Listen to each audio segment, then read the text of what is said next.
Good morning, guys. How's it going? This is Joe Coronado again with the Crown Life and Crown Financial and Crown Coaching Academy, guys.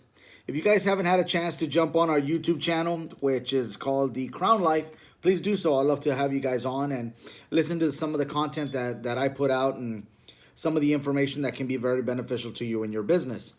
The information I want to share today comes. Yesterday we had a great meeting, and I want to say thank you to everybody that showed up. We had a terrific meeting, guys.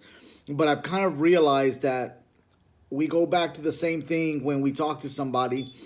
We're running into the same situation where we're going through a sales process, guys. And if it's your first time on the YouTube channel, the Crown Life, and getting to hear me is a lot of the business that we do here is insurance sales and marketing, guys. So we've gotten to the situation where people are presenting a product, and specifically our product in insurance.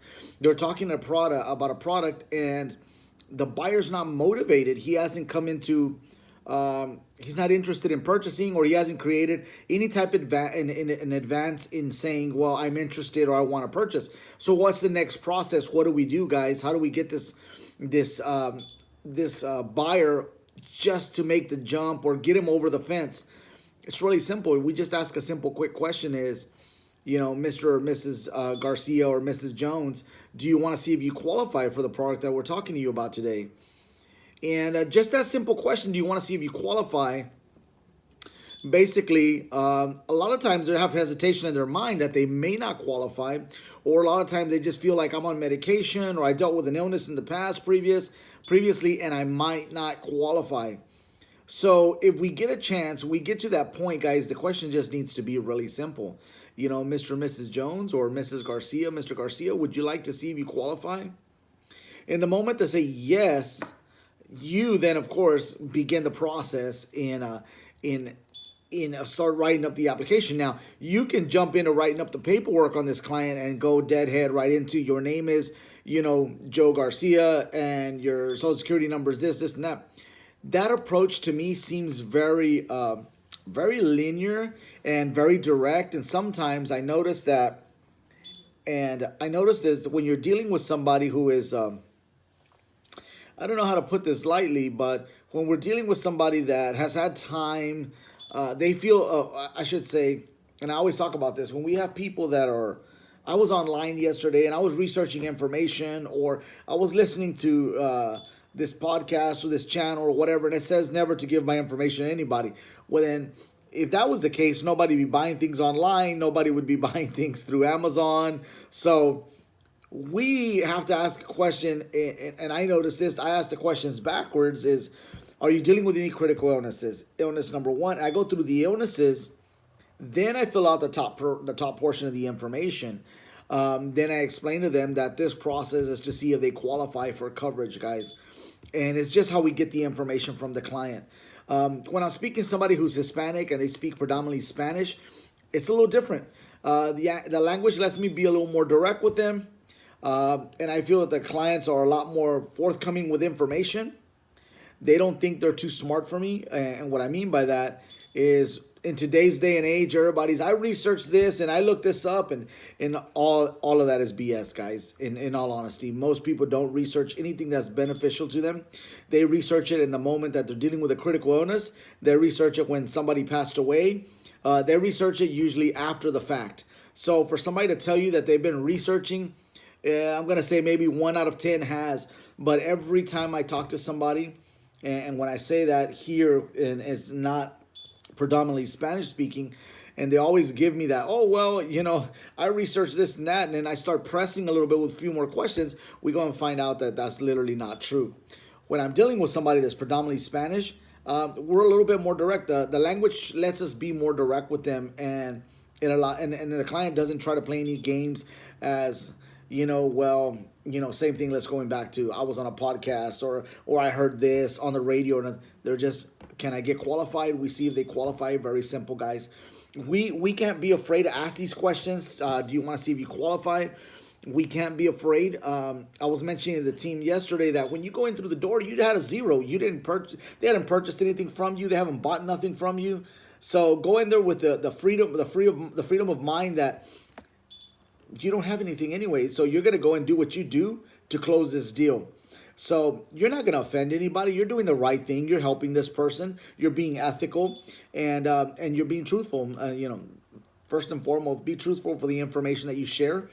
Uh, and I'm actually going to go back to that. Be truthful on the information, because we run into a lot of situations where we've run into this recently a lot, where people are selling policies to families, and these families they have to die in a particular form of accident in order for it to pay for the family. So they have to die in a school bus accident, or they have to die in a specific way in order for the life insurance to cover.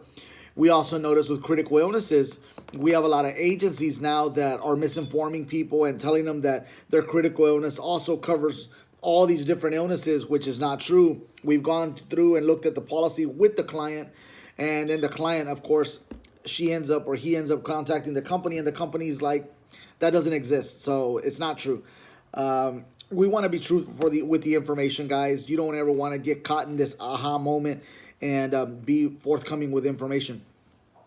As agents, as managers, or whatever you want to call yourself, the chief of whatever, or whatever title you give yourself, be truthful with your agents, guys.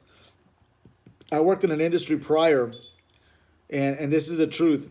I used to work with this gentleman who would always tell us during our training, when we're out training every day, that he had to leave early because he was going to go sell life insurance. Being that we're brand new to the insurance business, you're talking a couple of years ago, we were there probably 6 months, and we're offering a supplemental products, and the company didn't even offer life insurance yet. So all these times that this gentleman was supposed to be out in the field training us, hey guys, I'm going to be leaving early because I have to go and train somebody on how to close life insurance, so I can't be with you guys. And I actually get the feeling that this person probably thought we weren't going to make it anyway. These guys aren't cut out for this business. They're not going to be around. So I'm going to make a quick buck on them on an override or whatever, little bonus I make here and there. And who cares? These guys might not even be here. Fast forward 4 years later, we're still in the business, and I start marketing a lot of life insurance. And I purposely started writing a lot of life insurance, guys, specifically for the reason that there was a phone interview involved. And what does that entail, and what does it have to do with us? Well, it has a lot to do with us not lying to our agents. And the reason I say this is because I started realizing that when you're offering a lot of supplemental products, it was very hard to keep the persistency high and the business staying on the books. So what happened is I started offering a lot of life insurance because I knew there was a phone interview involved with that product. And more importantly, I also knew that was something that if I was to leave the company, as I found later, agents wouldn't be able to flip my business. And if you're a veteran in this business, you understand what I'm talking about. That when you leave and you're supposed to supposedly get overrides or residuals or anything that belongs to you, all these guys do, your manager that was above you gives your client list to a new agent, and they go and hit that list and try to flip your clients. But I knew that if I sold life insurance, it'd be very difficult for them to do that because there was a phone interview process involved. And every time I had a life insurance, I had seen the history. Nobody wanted to mess with those clients. So I said, you know what? I'm going to market those clients. So I became a little bit of an expert on that company's products 4 years after they started offering it. And what I mean by that is, with that same manager, 4 years later, who was supposedly would leave every time when he was training us at the beginning, he would leave early because he was going to go sell a life insurance. He'd always tell us that. He calls me and says, hey, how do you sell a life insurance? So I remember we're having a meeting years later, and 4 years fast forward, and I brought it up to him. I said, didn't you used to always sell life insurance according to you? So we go back to that, guys, is don't lie to your agents, because the truth always comes out.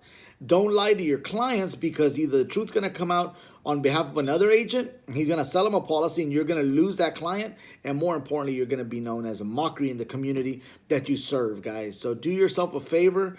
Be honest with your agents, and be honest, of course, with your clients, guys. Tell your agents the truth, even though it may hurt, or it may feel like, man, I'm going to lose this agent or whatever. I guarantee you they'll gain respect for you. And same thing for the client. Even if it doesn't benefit you, Mr. or Mrs. Garcia, you sure got a great policy here, guys. And I would recommend that you continue with that product that you guys have. Unfortunately, I wasn't able to help you, but maybe I can help somebody else in your family. So the great thing about it is sometimes you weren't able to help this client, but somewhere down the road, the client, of course, just because of your simple honesty and your good faith, they'll end up offering you to visit with family, friends of theirs, or just give you a call back to purchase insurance from you just because of you were very candid with them. And again, guys, take care of your team. Be honest with your team. Be honest with the people that you work with, and be truthful for them with them. I sincerely believe that somewhere down the road, all this comes out, and you're kind of standing there with egg in your face. Because I remember after that meeting when I brought that up to that agent, he's like, "Did I say that? Did I?" Yeah, sure you did. You did say that, and you told several of us, same agents, and we were all still around. And it kind of made me realize that he just didn't think we were going to make it in the business or stick around. And we ended up sticking around with him for about 5 years in the business. And respect level completely changed because we started realizing a lot of things that people told us were not truthful, guys. So stay honest with your people. And a lot of people say that, you know, well, if you say this, they're going to leave. Nah, if you say that, you tell them the truth, guys, I guarantee that person's going to respect you a little more, and they'll make a great choice in staying with you. And more importantly, they'll figure out a way, or we'll figure out a way together to work through certain things. That's kind of what we try to build here at Crown Financial. A great organization, a great team, and helping each other, guys. So again, let's go back to that. Let's make sure we're truthful and we share the right information with our clients. And stick to the bullet points. You know, what's the best things on your product and what's the best things that you can offer your agents, guys. Other than that, with that being said, this is Crown Financial, Joe Coronado, the Crown Life and Crown Coaching Academy. If you're not a subscriber to the Crown Life, click subscribe there on the Crown Life. Of course, you'll see me come up. And if you guys have any questions or comments, please leave them behind. I'd love to come back and answer some of those for you guys. Have a blessed day, guys. Bye-bye.